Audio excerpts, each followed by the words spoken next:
Hey,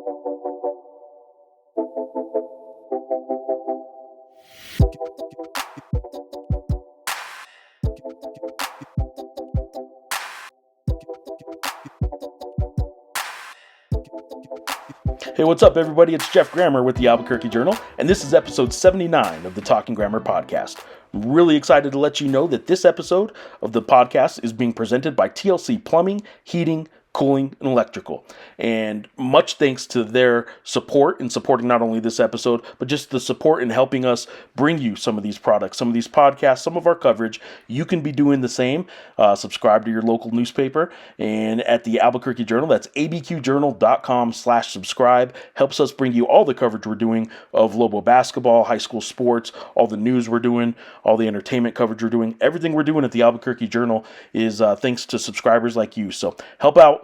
Help support local journalism, abqjournal.com/subscribe. And again, thank you to TLC Plumbing, Heating, Cooling, Electrical for presenting this episode of the Talking Grammar podcast. Have a conversation today with Nevada head coach, former UNM Lobo head coach Steve Alford, ahead of a big game coming up Tuesday night in Reno, Nevada between the UNM Lobos and the Nevada Wolfpack. Get to that in just a minute. I want to kind of reset the scene, if you will, right now for this Mountain West Conference, where it stands as I record this on Monday afternoon. Lobos coming off a rough loss, a home loss, second home loss in a row to the UNLV Running Rebels. As Lobo fans do, many are in a panic. They are tied for second place in the Mountain West with 8 games to go. Their computer metrics and everything still points to them most likely, not positively, but most likely being in the NCAA tournament. But there are obviously some causes for concern when you lose back-to-back games in the pit, in a sold-out pit on Saturday night. And I think there's reason for concern. It's all relative, though, right? The concern right now isn't the same concern of recent years where, man, are the Lobos going to win another game? Or, what's going to happen? This is a disaster. Now the concern is, what seed are they going to get? Are they going to fall all the way to the bubble conversation where maybe they don't get into the NCAA tournament? That's the conversation right now that they're in. And the concern is, do they fall out? Whereas for the past decade, the Lobos haven't been in the conversation, haven't been inside the NCAA tournament field at this point of the year for a decade. So in a much better position today for a few reasons than they have been at any time in the past decade. They made their last NCAA tournament in the 2014 season, so it's been 10 years since they've been to the big dance. They're in a good position still to do that this year, even with Saturday's loss to UNLV. I want to start with that. UNLV is actually the worst matchup for UNM in the league. Doesn't mean the Lobos shouldn't have won. They should have, in my opinion. If you're the better team, you find a way to win, especially in a sold-out home arena in the pit. And the Lobos didn't do that. UNLV took it to them. The reason I think they're the worst matchup in the league for UNM is UNM starts 3 guards, right? We know that by now. Jalen House, Donovan Dent, Jamal Mashburn Jr., that stands 6 foot tall, 6'2", and 6'2". UNLV, meanwhile, combats that with the 6'1" point guard, De'Don Thomas, who, little side note, career high 25 points, fantastic freshman. He and JT Toppin are 2 of the best freshmen in this league that I've seen in the same year. To have 2 elite freshmen like that, off the top of my head, I can't really remember the last time. Now, of course, a decade ago, once again, in 2013, Anthony Bennett was the first overall NBA draft pick. He was a freshman.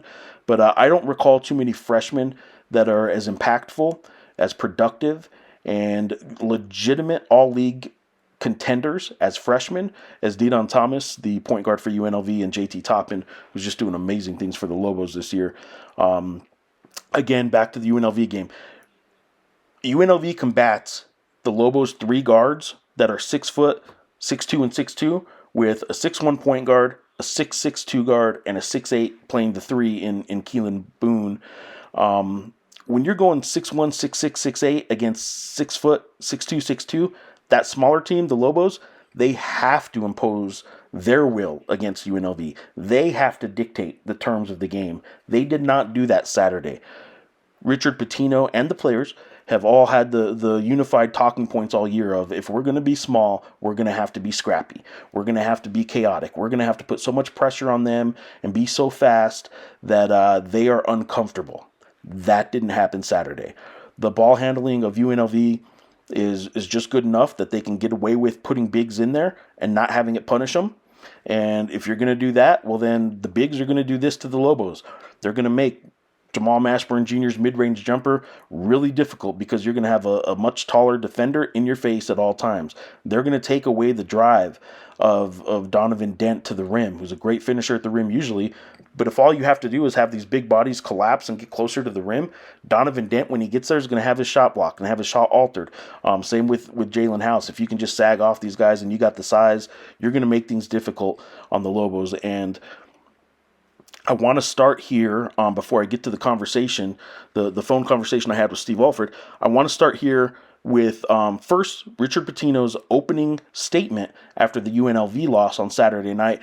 Again, it's not the end of the world for the Lobos. They're still in, I guess I would say, on the inside of the NCAA tournament conversation, but running out of opportunities as the season goes on. And that's why this week is such a big week for them. So let's start first with Richard Pitino's opening statement after Saturday night's loss to UNLV. Well, obviously disappointing to drop 2 in a row, to not take advantage of an amazing crowd. Disappointing, but you got to give UNLV credit. They went and got it. You know, they're a talented team. They're well coached. They play hard. Their size, their length for sure bothered us. De'Don Thomas towards the end of the game just played terrific, made some big plays. They made free throws when they needed to. So credit to them. You know, they did a great job tonight. They obviously earned that victory. So, all right, there you go. There was the opening statement Richard Pitino had against UNLV or after the UNLV loss. I also want to add though that one of the big factors that I've been kind of monitoring through the 3 years of the Richard Pitino era at UNM has been the reliance on the House and Mashburn show. Right, 2 great guards. His first 2 recruits were both transfers, fantastic all league level guards. That in year 1.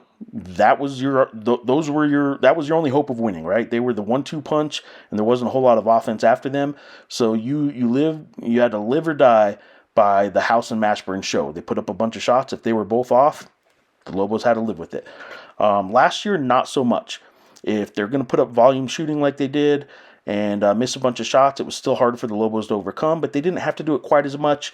And with Morris Udeze, who was a fantastic offensive post, one of the best big men in the league by the end of his season, and they didn't have to do it as much. This year, especially with the injuries in the non-conference, we haven't seen it much, and they don't really need to do it much. There's a whole lot of other offensive options that have stepped up and become a vital part of this team. So we hadn't seen it until January 31st, home loss to Boise State. House and Mashburn missed 22 shots. Lobos can't overcome it, a combined 22 shots. Lobos couldn't overcome it. They lose to Boise State at home in the pit. Saturday night against UNLV, House and Mashburn miss a combined 23 shots. Lobos couldn't overcome it. And it was a 3-point game, and those 2 guys combined to miss 27 shots, or 23 shots rather. I had asked Pitino about it. At this point, can this Lobo team overcome off nights by both Jamal Mashburn Jr. and Jalen House? And what's your take on whether or not they should be putting up that many shots when they're not falling? Here's what Richard Pitino had to say about the House and Mashburn question. When they're both off, is there something the Lobos should be doing differently, or can the Lobos overcome a night when both Jamal Mashburn Jr. and Jalen House are having off shooting nights? Both of your losses here, Boise State and UNLV, I mean, those 2, Jalen and Mash put up 30 shot attempts and missed, I think, 22 against Boise State, missed 23 tonight. I'm curious if you guys can sustain those 2 guys putting up that many field goal attempts if they're not falling. Hard. Yeah, it's hard when you do. I mean, but they're great scorers, and they've made those shots before. They've earned the right, certainly. What I look at more than anything is the defensive side of it, 49%. I have faith in those guys that they'll make shots, but it felt like a similar game to Boise State. It felt very, very similar, where we just couldn't make enough shots, and they were making better plays than we were. All right, well, there you go. There was Richard Pitino's response to that question. It is something, obviously, Lobo fans in particular, that tend to panic a little bit after every loss. are really focusing on big time right now, and it's fine. It should be. It's worth noting, last year through the first 11 Mountain West games, Jamal Mashburn Jr. averaged 17.3 field goal attempts per game. This year through his first 11 Mountain West games, he is averaging 12.3. So he is taking 5 fewer shots per game this year. He is not putting up just shot after shot every single game. He is taking fewer shots, but nights like Saturday, when he goes 3 for 15, it is certainly highlighted. And you lose, it is certainly highlighted in the front of mind, and it should be. That's what you're supposed to do. If guys have back-to-back, home games anyway, Boise State, he did the same thing, and so did Jalen House. If you have back-to-back rough shooting nights and you lose those games, fans do tend to start focusing in on that, and that's fair game. And I will say that right now, the Mountain West Conference, and you'll hear some of this in my conversation with Steve Alford, the Mountain West Conference still has 6 teams in the conversation, and UNLV is not even one of them. But don't tell me UNLV might not be able to make a run in the Mountain West tournament and win in their home arena, and maybe get a tournament bid there. They're the 7th team right now, kind of, if you're power ranking things in terms of postseason resume and all that. Utah State, as we speak, and I record this on a Monday, alone in first place. You got San Diego State, Colorado State, Boise State, New Mexico, all right there in the mix. Nevada back just a little bit. UNLV is going to be in the mix. I don't know that they can overcome some of their bad losses from non-conference to get in that large bid, but they're playing really good basketball. So this is a team with 7 very good teams that can win on any given night. 6 of them still in the NCAA tournament conversation. The Lobos absolutely still one of them. And the best thing for the Lobos is that they still have the most opportunity in front of them for quad 1 victories to build their resume. That also means they don't have the best resume right now because they have not yet played at Nevada, at San Diego State, at Boise State, and at Utah State. They still have those 4 games in front of them. They pick off even just one of those road wins, and I think they're pretty comfortably in the NCAA tournament. I don't think they're going to have necessarily a great seed unless they get one of those road wins. 2 would be great. They'd feel a whole lot better about themselves, but their computer metrics and rankings and all that are good enough that I think the Lobos are still fairly comfortably in. They want to help themselves, though. They don't want to go into Selection Sunday wondering if they're in. They want to know they're in and then just wonder about their seed. That's why this week is so big for the Lobos. They have, statistically speaking, the toughest road week that they have had at least in a decade. I think more like 20 years, maybe even to the old WAC days when you had travel partners and you'd have to hit BYU on a Saturday night and the Utah Utes on a Monday night for the big Monday game on ESPN. And in a 3-day span, you'd have to go hit 2 teams in a row in the old WAC and early days of the Mountain West when the big road swing was that Utah trip, the Utah Utes, and when they were in their heyday, especially in the late 90s and early 2000s, and then BYU, obviously a tough game every year. So that's what this week is kind of like, and the Lobos aren't coming back between games. They are playing Tuesday night at Nevada, who, although they lost by 34 points a couple weeks back in the pit, since then all they've done is destroy San Jose State at home by 30. Last week they beat Utah State, a ranked Utah State team, handed the Aggies their first home loss in Logan all season long, and then they beat a ranked San Diego State team in overtime Friday night in Lawler Events Center in Reno. They're on a roll, obviously, and they want to get a little bit of payback for what happened in the pit. So it's going to be a tough one for the Lobos, but it's also a good opportunity. It's a quad 1 opportunity for the postseason resume, and then they fly directly from Reno. From Tuesday night's game in Reno to San Diego, where they play Friday against a San Diego State team that certainly doesn't want to lose 2 in a row to the Lobos this season, or 2 in a row in Viejas Arena at home to the Lobos, because remember they lost last year to UNM. And I actually think that both of these road opportunities, if the Lobos get a split, they're going to be feeling really good about themselves. If they happen to get both of them, they're tremendous. They'll be back in the polls. They'll be back ranked. They're in great position for the NCAA tournament at that point. They actually match up better against San Diego State and Nevada, the 2 teams they play this week. Doesn't mean they're going to go on the road and beat them, but they match up better than they do with UNLV, if you ask me. And I think it's going to be interesting because if you remember last year, the Lobos are much better this year defensively and just better overall. But even last year's Lobo team, they had a double overtime loss in Reno and a buzzer beater loss in the pit with Keenan Blackshear hit that turnaround jumper. So both of those games very evenly matched last year, and the Lobos are better defensively this year. that's against Nevada. If you talk about San Diego State, Lobos win in Viejas Arena in San Diego State last year, and then they have a buzzer beater loss at home to San Diego State in the pit. So last year, UNM either was slightly better or evenly matched with San Diego State. So this is a good matchup for the Lobos for both of these. It's just really tough to win on the road in this league and against these two teams. So it'll be a good opportunity for the Lobos this week. Just not a very likely scenario that they're going to be able to go pick off both of these teams. Especially a Nevada team that's been playing really well and trying to work their way back into the NCAA tournament conversation, which I think they have with their past 3 wins. But Steve Alford, we talk a little bit about that. I had a conversation earlier today with Steve Alford. It was supposed to be video recorded right before the interview. I was told that we weren't going to be able to do the video part of it, so I still recorded the conversation. You can hear it right here with Steve Alford. And in this episode 79 of the Talking Grammar podcast, and I talked to Steve about the depth of the Mountain West. He's never seen it like this. We also talk about that game and sort of his players and moving forward from a bad loss like that, and the future of this league over the next month. How many teams should get in. And he really is, obviously every coach is going to say this, but really high on this league. But he has some experience. He doesn't recall the league depth being as good as it is right now in the Mountain West Conference. So hope you enjoy this conversation I had with Nevada head coach Steve Alford. Jeff, how you doing? I'm doing all right. The big one going on tomorrow night. Obviously, this league is just crazy that they all seem to be pretty big. I want to start with the league, if that's all right with you, and just I think I talked to you a year ago, and I remember you saying you don't remember the league kind of being this deep, and here we are a year later, and I think it's probably even better 1 through 6, 1 through 7, really, 1 through 8 maybe. Yeah, I thought last year we were deep, but this year of my 11 years, I think it's the best top to bottom that it's been. We had when I was in New Mexico and Utah, and BYU was in the league. It was top heavy with 5. Sometimes 6 teams, but then the bottom wasn't very good.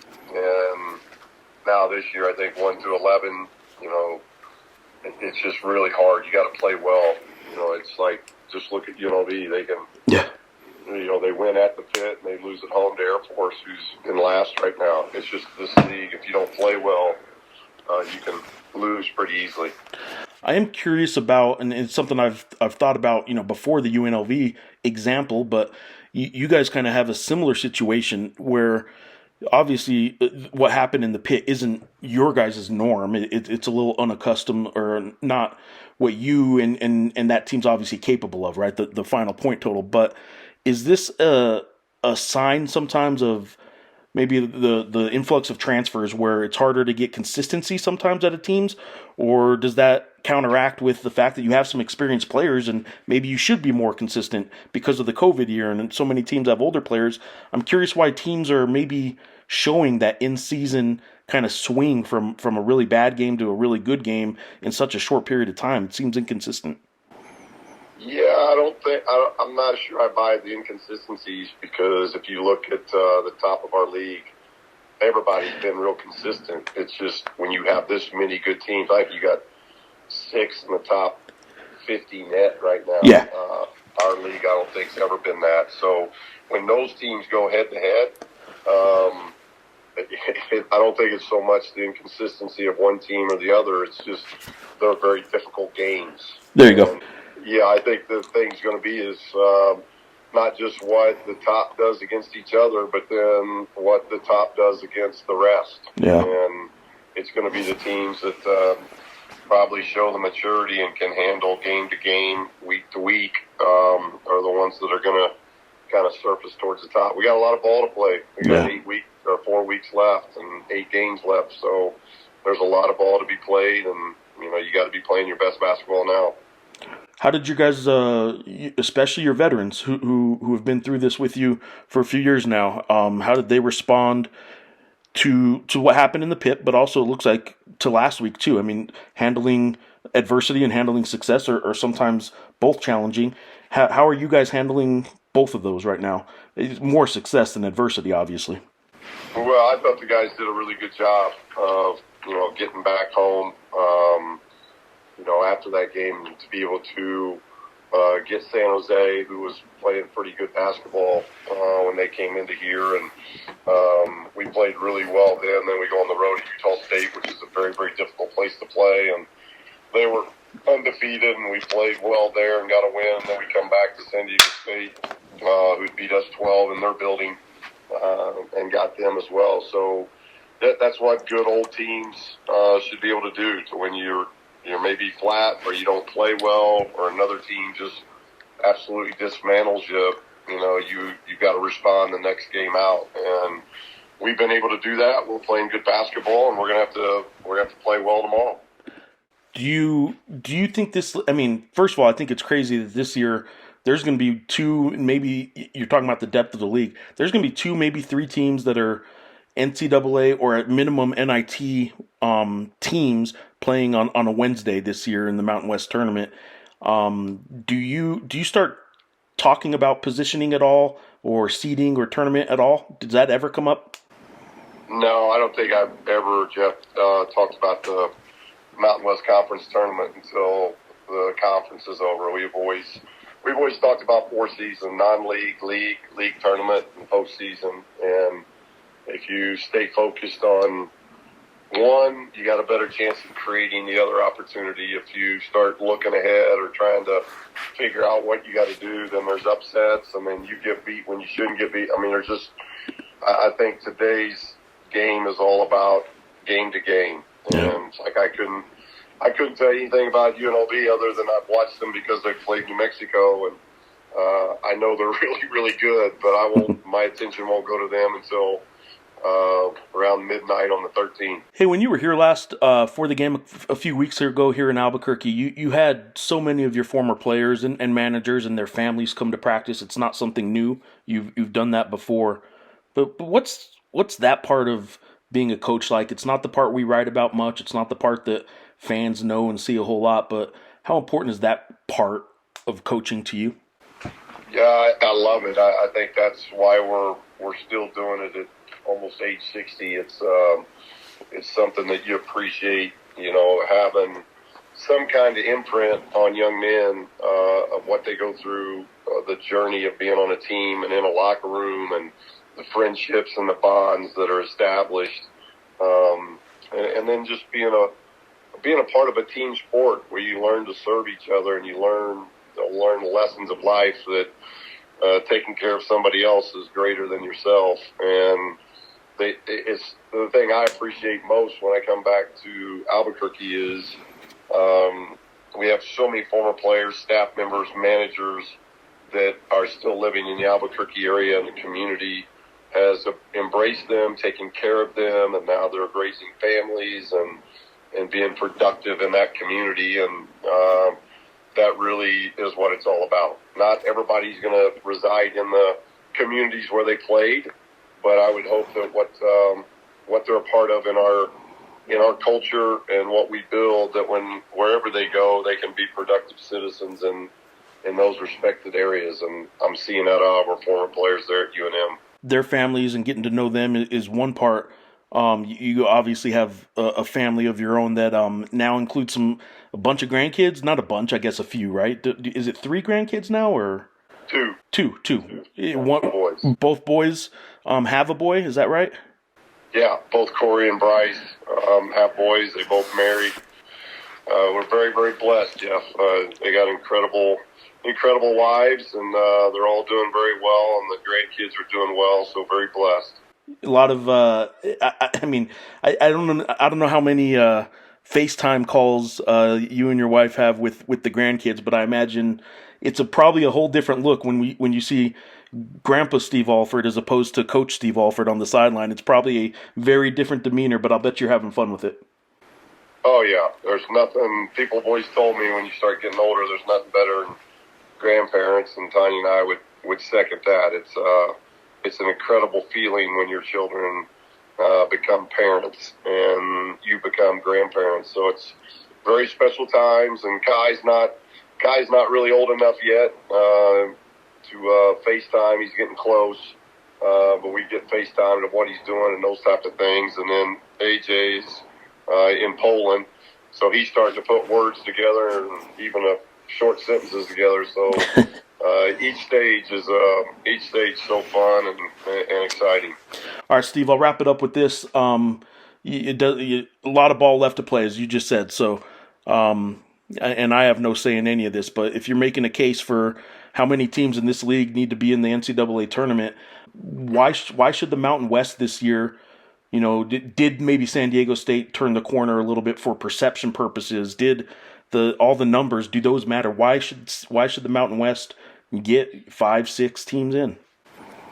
Well, I think you said some of it right there. San Diego State, when you have a league school that goes to the national title game, it gives your league even more prominence. So I think, one, that happening, and with them now coming back, and here they are very, very good, but there's 5 other teams on top of them that, you don't know how it's going to fall out, Jeff, but, the winner of this league could end up losing 5-6 games. You just don't know what that's going to be, and that tells you how tough and the parity of our league. And again, then nobody's really talking about UNLV. I think right. UNLV is really good. So I just think it's a deep league that we did our job as a league in non-conference, and we had those 6 teams that everybody's talking about have had huge wins in the non-league. Won championships in the non-league, and now you get a chance when you're in a league like the Mountain West. Now you're playing, for sure, in my 11 years, this is the most like quad 1, quad 2 opportunities that you have night in, night out to build on what your resume would look like, and I think you're seeing that happen throughout our league. Awesome, Steve. I appreciate it. Big week ahead for all. They're all big. They're all big from here on out. But appreciate you, Steve. Okay, thanks, Jeff. All right, well, there you go. My conversation with Steve Alford. Sorry it wasn't video. It was supposed to be video, and then we had to go to the phone route. But covered a lot of ground there. Big game Tuesday night for the Lobos at Nevada and Steve Alford's Wolfpack team, and then Friday night against San Diego State. So, again, hope you enjoyed this conversation with Steve Alford and all these episodes, really, of the Talking Grammar podcast here as part of the Albuquerque Journal Podcast Network. Again, this episode, happy to say, presented by TLC Plumbing, Heating, Cooling, and Electrical. Very appreciative of TLC for presenting you this episode. And for now, until next time, thanks for listening.